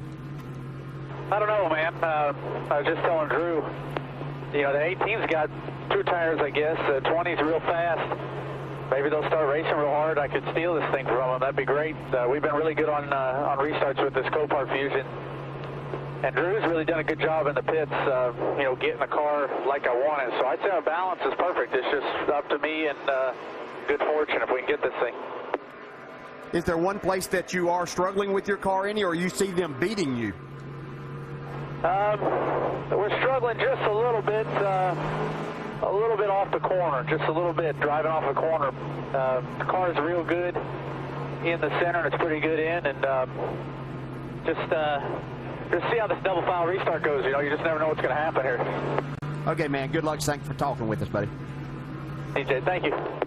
All right, let's reset it for you. It looks like race leader Kyle Busch is going to take the outside again with Joey Logano. Then Carl in row 2 with Brad Keselowski. Harvick and Bain. And then Allgaier 7th and Menard 8th. Let's quickly go over the wall with our man Ben Steger, the rear tire carrier on the 62 of Brendan Gaughan. All right, here we go. We're going to put this South Point Toyota. Mike's going to take the lug nuts off. Put the new tire on. He's got the tire. Go to the left side. Mike's going to hit these. Put the new one on. 4, 5, finish. Good job, boys. Action in the pits, and we're getting ready to have action back out on the track as the green flag flies, and whoa, Joey Logano gets a terrible restart. Yeah, really spun the tires right there. Well, it's a big break for Keselowski, though. You see now he's right on Kyle Busch's rear bumper. Look at Trevor Bain on the high side, guys, as he takes advantage. Yeah, it really hurt Carl Edwards' chances right there, too, because he got trapped in behind Logano. 18 laps to go here at New Hampshire, and the big beneficiary was Kyle Busch. Behind him, it's 2 abreast. Joey Logano, oh, look out, he slides up towards the 22. Yeah, that 20 car is really pushing hard right here trying to get by. Here comes Carl Edwards. Edwards down low is going to take the spot. Trevor Bain's got the inside track right now as well on Logano. Logano is going the wrong direction. Don't know what happened to Logano on that start, but he just did not get going. No, this is the worst thing. These cars with these tires up here on this racetrack makes it so hard. You really have to make sure you keep plenty of heat in them and get them really cleaned off. And Joey just did not make that happen on this before the start of the race right there. You were on board momentarily with Carl Edwards. Could not get underneath the 22 of Brad Keselowski. And it has allowed Kyle Busch to open up about an 0.8 of a second lead. Yeah, he was loving what he was seeing in his mirror. Oh, yeah. As if he needed any help to stay out front. That's Reed Sorensen in the Dollar General car just a little bit further back where we first see our side-by-side action. That's with Kevin Harvick as they go down through the corner. Well, Harvick has really struggled on these restarts today. His car just does not like these cold tires. How about Colin Brown? They're going to try 3 wide there for a moment. Give Brown a shout out. He has had some struggles early in the season. He is 12th right now. And remember, he has had his last 3 finishes of 10th, 10th, and 11th. So the 16 seems to be coming in the right direction finally. You can see some of these cars, Brendan Gaughan being one of those that came in and got tires, making their way forward now. Yeah, Elliott Sadler stayed out. You can see he's paying the price. Yeah, the 16 was stayed out there, so these guys are seeing that maybe a wrong decision there, Andy. Yeah, I kind of questioned that because once you get about 10th in line there, doesn't make any sense not to make a pit stop right there. Boy, Jason Leffler right tucked up underneath the 16 as they went into the corner. Here they come out of it at the far end. Meanwhile, there's what it looks like up front. Holding station is Kyle Busch. Second place, Brad Keselowski. Carl Edwards in third. There's the gap as you see it all the way back through the top 6 spots. Keselowski beat Kyle Busch the last lap by just a little bit. 13 laps to go. We were worried about the weather. It doesn't look like it's going to be a problem. We're going to go to the finish here. On board with Justin Allgaier, who's running in 6th, and Trevor Bain with a great run going in the 99. Bain's career best of 6 came at Las Vegas back in March. He finished 10th last week on the road course at Road America. He could do his career best one better if he can hold station in 5th. Little back further is the 32 of Sorensen and Harvick. And you can see right there that Brendan Gaughan's caught this group too, with Paul Menard's in that. You don't want to be the first car that in line, or actually the last car that did not pit, because these cars that get tires, you're just so vulnerable to them, and you start losing spots, and all the rest of them come by you. See right here, Brendan Gaughan making the most of his tires that he just got on pit road. Harvick taking a look under the 32, thinks better of it, falls back in line. 11 laps to go. How about the 66 of Stephen Wallace going toe-to-toe with the 38 of Jason Leffler, and that is for 13th on the track. Vince? Well, it's been a nice job for Stephen Wallace. Remember, he had that problem with the left rear going down, and they had to come in and make that green flag pit stop. But otherwise, it's been a very solid day. It's not going to be the top 5 that he wanted, as you see him making the pass on Leffler, the 38. But it's a solid effort for Stephen, even though the result's not going to show it. Rusty Wallace has invested in this team, and it's starting to pay off. They made the switch to Toyota. They've done testing. They've taken advantage of the Toyota opportunities to go to the wind tunnel. Their cars are better. A lot of positives happening in that 66 and 62 garage, and we're starting to see the results, even though I know Stephen's not going to get the number he was looking for today. Oh, and he got that wave around, all important, back on lap 151, and then this last caution allowed him to get in, get fuel and tires, and stay on the lead lap. Yeah, talking about those guys, though, that shows the improvement of this race team, how much they improved, because even though they've had some things happen today, they've been able to rebound, where in the past they didn't have their cars fast enough to do that. So it's a big improvement for them. Carl Edwards and Joey Logano, the best battle we have going in the top 10 right now. You can see how close they are. Both of them are about 0.8 of a second behind Brad Keselowski. There you see the gap between first, second, and then third and fourth. And now we have 8 laps to go. Can Kyle Busch become the first repeat winner in 24 races at New Hampshire? Or does Brad Keselowski find something to keep that streak alive? Well, he's been actually just barely beating Kyle Busch. I mean, a couple of hundredths of a second a lap for 4, 5, 6 laps in a row. And he's trying to make a little ground here. 2 of Brad's 3 wins in 2010 were last lap passes. Let's get more from Dave Burns. And Marty, if you talk to Jason Ratcliffe about why the 18 has been so successful, he says it's the evaluation of our program. We have a clear understanding of what works and what doesn't, and we're very seldom lost. And one more thing, they watch tape. Imagine a Joe Gibbs team watching tape to get better, and Jason Ratcliffe did that again this week as he prepared for New Hampshire to try to see if he could break the streak of different winners. That's a really good way to try to refresh yourself. You know, you go to so many racetracks during the year, sometimes you kind of forget what problems you had at, say, at a New Hampshire last year. Best thing to do, look at those tapes, and it all comes back to you, and then you can be better prepared when you get here. How about the latest from the 22 camp, Vince?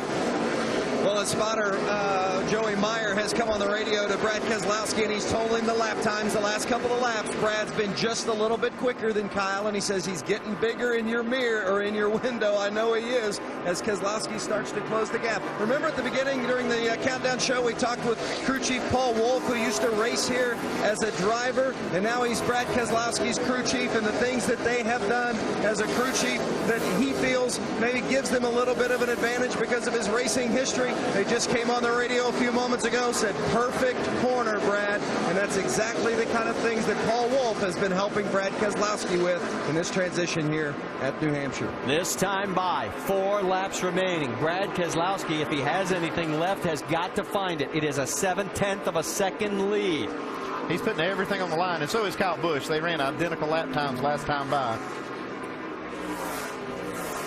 Yeah, it could possibly take a caution right here to jam things up again and make it interesting. Now, I thought on that last restart, that was going to be Joey Logano's opportunity, was to maybe keep Kyle from winning this race, was to get out front then. It's like he tried a little too hard when he spun his tires. One of the guys we thought could be in the hunt for the first repeat winner trophy would have been that guy right there, the 33 of Kevin Harvick, but right now he's got his hands full with Justin Allgaier, and that's a battle for 6th. Well, Harvick's now made his way back. His car just will not go on the cold tires once they cool down here, and even with the air pressure bit up, when you're riding around under caution, those air pressures go down some, and that's just not what Kevin's car and what he likes, so it takes him time to get back going. Meanwhile, back up front, as you see the view from outside those two, here comes, with now 2 laps remaining, the gap is 0.8 of a second, so I guess Kyle said it's time to pick up the pace a little bit, because he just put another 1/10 of a second gap on second place, Brad Keselowski. Edwards and Logano, they are separated literally by a bumper. Joey Logano is going to be disappointed with this race because he really had, I thought he had a shot at Kyle Busch, and you know that restart, just that one little mistake is going to keep taking him away from a chance to win. White flag now out for our race leader. Joey Logano trying to salvage at least third place for the team. But right now it's all about his teammate Kyle Busch. He's already set one record today, leading a career high lap total, passing Mark Martin down into turn number 3 for the final time. There's nothing in doubt right now as long as nothing happens. Coming out of turn number 4 with his 6th win in the win and the first repeat winner at New Hampshire. It's and you are the all-time lap leader in the Nationwide Series. Good job, brother. I appreciate you. Appreciate you guys. Thank you very, very much. Brad Keselowski second, Carl Edwards third, Joey Logano fourth, Trevor Bayne with a great run, a new career best for him, in 5th. Then it's Allgaier, Harvick, Sorensen, Menard, and Brendan Gaughan rounding out the top 10. Dave, it's all yours. Jason Ratcliffe looking down to the crew down there. He's already given hugs all around up here. Engineer Matt Lucas getting in on that. High fives coming from the pit box. And Ratcliffe knows that not only have they broken the string of different winners here, but that his man has now led more laps in the Nationwide Series than anybody else. What about your boy Kyle? Whoops. Whatever. A rose by any other name, still the same, right? Great day for us. Great. I'm glad the weather held off. Praise the Lord for a great day. Our Z-Line Toyota was awesome once again. It's good to have Kyle in the car. Just a great day. Like you said, all-time lap leader. So, couple historic moments today. Good day for us. All right. We'll watch Kyle do some burnouts now, guys, as he lights them up on the front straight. And it's colorful smoke as well. I mean, this is a heck of a display. Boys, way to put it together. Some of that sealer on the front straightaway makes that yellow smoke. He broke the record now by 35. He has 8,117 laps led. He ties for second on the all-time win list. This might be one of the all-time best burnouts. I've lost view of him from up here in our booth. There's so much smoke down there. There he is.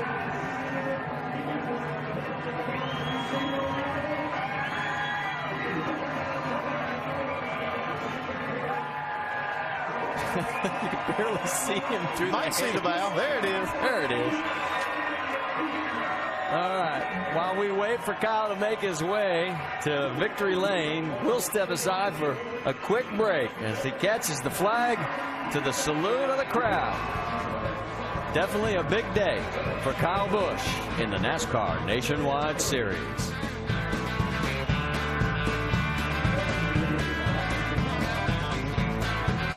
And let's send it out to Kyle.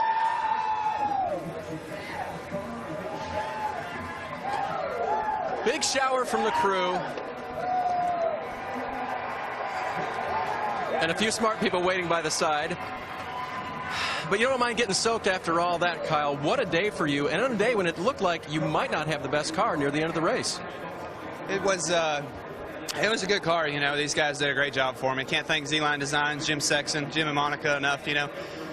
NOS Energy Drink Nationwide, of course, Gillette, Toyota, Marquis Jets. You know, it's fun to race out here with these guys and to race in the Nationwide Series. And I knew Joey was really good. You know, I felt like our car was better on the long run, you know, halfway on a fuel run to the end of that. And, you know, we didn't quite have that at the end. But, man, what a great race and a lot of fun with his cars. And can't wait to keep racing these things. Let's talk about a couple numbers here. 2, you're the only 2-time winner here at New Hampshire. 6, that's 6 on the year. And how about 8,117? You're the new all-time lap leader in the Nationwide Series, Kyle. That's pretty cool. And it comes after beating one of the best. You know, Mark, you know, there's one more record I'm after, and that's the win record, and to try to beat him, see how many I can set. But, man, it's just it's a testament to this team. Joe Gibbs Racing, Jason Ratcliffe, and Brad and all the guys that do such a great job for me. I can't thank them enough. And all the fans, it's awesome to be able to put on a show like that in front of them and come out here. And, of course, you know, I hope nothing better than to keep racing these things. Unfortunately, sometimes I got to race on the Sprint Cup side on non-companion races. But it's fun anytime I can get back behind the wheel of these things. I really enjoy it. And hopefully we can, you know, get another one next week in Daytona with the new one. With the new car next week. Looking forward to that. The 18 bunch seems to have it together no matter what car they're driving and no matter where they are. And now they've won New Hampshire for the second time. Only ones to do that, Vince. Brad Keselowski didn't get the win today, but he did add to his championship points lead by about 10 points. So maybe in the small picture you didn't get what you want. Big picture you did. What was the difference between first and second today as you came in runner-up? Well, you know what the difference was the start of the race. The 18 car was just a little faster to start. We worked on ours and got ours just as fast at the end, if not just a touch better, but then we didn't have the track position. So it just takes a whole race, and we were just off that little bit and just didn't quite execute as well as the 18 car did today. But we'll keep working on that. It was still an awesome showing, and we're happy to come on with second, but we want to win. Before that final pit stop, you radioed in and you said, I think I got a shot at this, guys. Then you had a little hang up on the left rear in that stop. How much did that hurt you in your bid to win this race? Well, we had an awesome short run car, so I think that's where we were stronger than Kyle, and the race came down to a short run, and we just weren't close enough to him. So you know, it might have made a difference, might not. It's hard telling, but that's just the way the brakes go. I'm behind my guys in good times, and I'm behind them in bad times. So we still got a lot to look forward to, and we've done a lot of great things this year, and we'll keep doing that. Overall, a good day for Brad K. Second today. His 15th straight top 10, and he actually lengthens his point lead by 10 because he finishes one spot ahead of Carl Edwards, and he led where Carl did not. So he now has 2,641. Carl is 247 behind, then drops down to Justin Allgaier, Kyle Busch. And think about this, Kyle's not even running the whole series. And Kevin Harvick, who also isn't running the whole series, moves up a spot actually in the championship standings.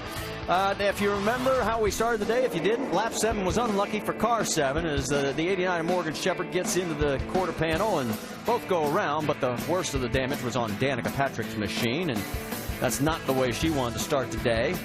And then when the race was over, she finished in 30th position, a total of 5 laps down. She just let Morgan know as they pulled into pit road, I remember very well. And she's with the Dr. Jerry Bunch. Thank you, Marty. You know, the final rundown will not reflect the progress Danica made with a damaged race car. You saw the contact there earlier with Morgan Shepherd and talked about the laps she kept picking up in her lap times in the last 30 or 40 laps. Danica, how would you gauge your performance here today? Well, it was definitely a long day. It's always tough when you start from behind like that and to be a lap down so quickly. But you know, it was a bummer to get lapped so many times, but it was a learning process, and you know, we were very tight to start with, and we just kept freeing the car up, and it helped. And you know, there's a lot for me to learn, how to overcome when the car does push and how to drive the car. And you know, I felt like by the end of the race, I finally sort of had a couple of things that I knew helped me out there to keep the car under control, keep the front end underneath me better, and ultimately just have overall faster laps. So I did learn out there, but, you know, frustrating. It is frustrating, you know, and Mark Martin and some of the Cup Series drivers said it takes a lot of courage to come here and humble yourself to have to learn this quickly, and boy, Danica learned a lot today, guys. Well, and let's talk about, as we show you the graphic of how some of the other open wheel crossovers have done in their first runs here at New Hampshire.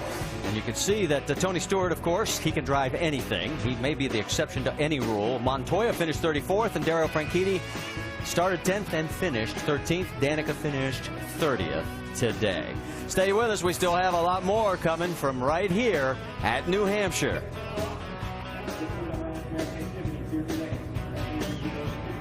Celebrations continuing with Kyle Busch and the number 18 team for Joe Gibbs Racing. Their 50th win as a team, 24th by Kyle Busch for Joe Gibbs Racing. How about the ticket to the race? Just log on to NASCAR.com/tickets. Our next stop, Daytona, with the brand new car. It'll be the debut, July 2nd, 7:30 Eastern Time. Then we'll head up to Chicago for another Friday night race, and all the way through to the month of September, Labor Day weekend at Atlanta Motor Speedway. All right, guys, what do you think as far as what we saw today? Pretty impressive performance. Yeah, another dominating performance by Kyle Busch. The thing I look at is Carl Edwards had another good day. The last 4 races, second, first, and third, and he's only gained 5 points on Brad Keselowski, who continues to be very impressive in leading the points. Another Kyle Busch win, another record that Kyle Busch breaks by leading all these laps that he's led in his career, and then a streak broken. This is finally the only repeat winner we've had up here. Well, and you mentioned Carl Edwards just a moment ago. Dave Burns caught up with him. Carl Edwards came home third today, and Carl, on a day when you started second and kind of fell back a bit, are you happy to get back there? I mean, obviously you would like to win, but you were struggling there at the end, it seemed like. Yes, I would have liked third a lot more if it were the two Gibbs cars in front of me and not Brad. He got me on that last restart. Joey spun his tires, and he did a really good job of moving over for the guys behind him. He could have bunched the whole thing up and made it chaos, but we got third.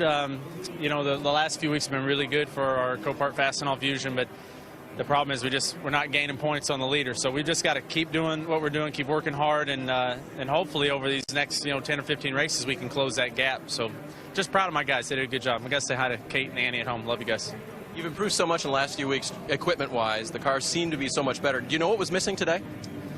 Yes, I think we're just struggling a little bit off of the corner with the way our power is. So we're going to talk to Joe Balish. They took the engines and they dynoed all of them, and we're going to go find out what those numbers are. But our guys are working very hard at the shop.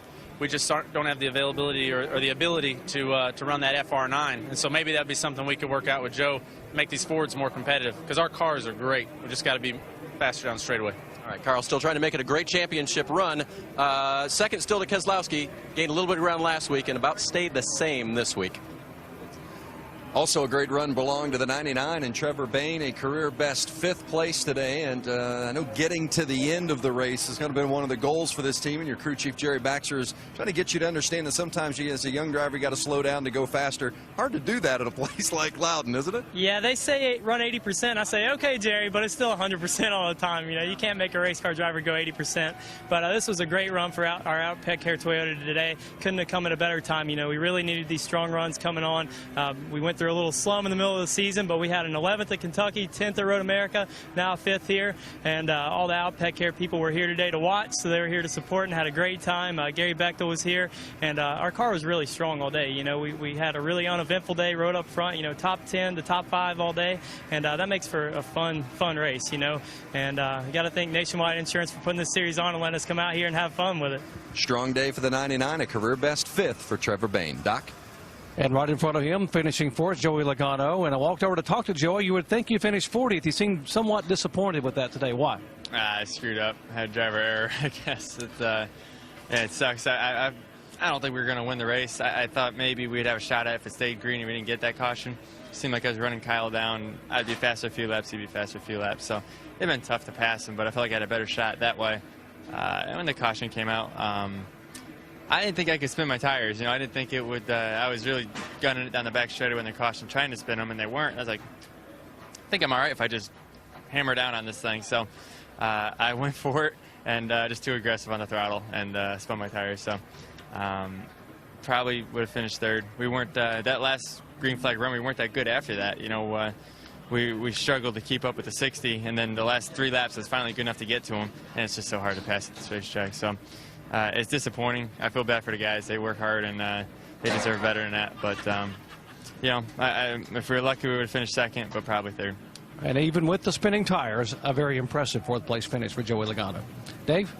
Doc, Reed Sorensen finished 8th today, his 9th top 10 in 10 starts for the 32 team this year. You weren't up in the top 10 all day, though, were you? It was a bit of a work process to get up there.